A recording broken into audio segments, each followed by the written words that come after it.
आइए आज मैं आपको वाणिज्यिक बैंकों से जुड़ी हुई कुछ महत्वपूर्ण बातें बताता हूँ। पहले तो यह समझ लें कि केंद्रीय बैंक और वाणिज्यिक बैंक क्या है। देश का केंद्रीय बैंक है रिजर्व बैंक ऑफ इंडिया या आरबीआई, जबकि वाणिज्यिक बैंक के अंतर्गत आप भारतीय state bank, Punjab national bank, syndicate bank इत्यादि का उदाहरण दे सकते हैं। तो अब जानते हैं सबसे पहले भारतीय स्टेट बैंक के बारे में।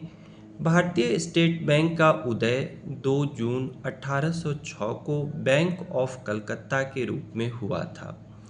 बाद में वर्ष 1921 में इसे बैंक ऑफ मद्रास तथा बैंक ऑफ बम्बई के साथ मिलाकर इंपीरियल बैंक ऑफ इंडिया का नाम दे दिया गया।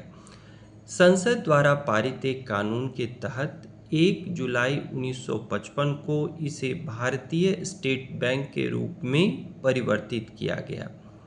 तो यह थी एसबीआई या स्टेट बैंक ऑफ इंडिया की कहानी। भारत में सार्वजनिक क्षेत्र का यह पहला बैंक था जिसका राष्ट्रीयकरण किया गया था। 19 जुलाई 1969 को 14 बड़े वाणिज्यिक बैंकों का राष्ट्रीयकरण किया गया। 14 वाणिज्यिक बैंकों का राष्ट्रीयकरण हो जाने के बाद देश की 94% से अधिक वाणिज्यिक बैंकिंग प्रणाली सार्वजनिक क्षेत्र के अधीन हो गई। 19 जुलाई 1969 को उन्हीं 14 बैंकों का राष्ट्रीयकरण किया गया जिनकी कुल जमा पूंजी 50 करोड़ या उससे अधिक थी। अब राष्ट्रीयकृत किए गए बैंकों के बारे में जानते हैं कि वो कौन कौन बैंक थे। तो वो बैंक थे सेंट्रल बैंक ऑफ इंडिया, देना bank, Indian bank, Punjab national bank, Canara bank, Allahabad bank, Indian overseas bank, United commercial bank, union bank of India, bank of Maharashtra, bank of Baroda, syndicate bank और यूनाइटेड बैंक ऑफ इंडिया।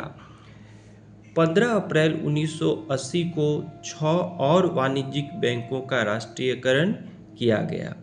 इसे वाणिज्यिक बैंकों के राष्ट्रीयकरण का दूसरा चरण माना जाता है।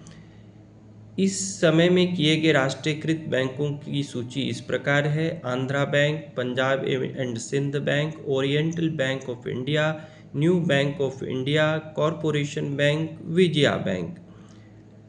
तो आप यह देख रहे हैं कि इस तरह से बैंकों के राष्ट्रीयकरण की प्रक्रिया भी चली।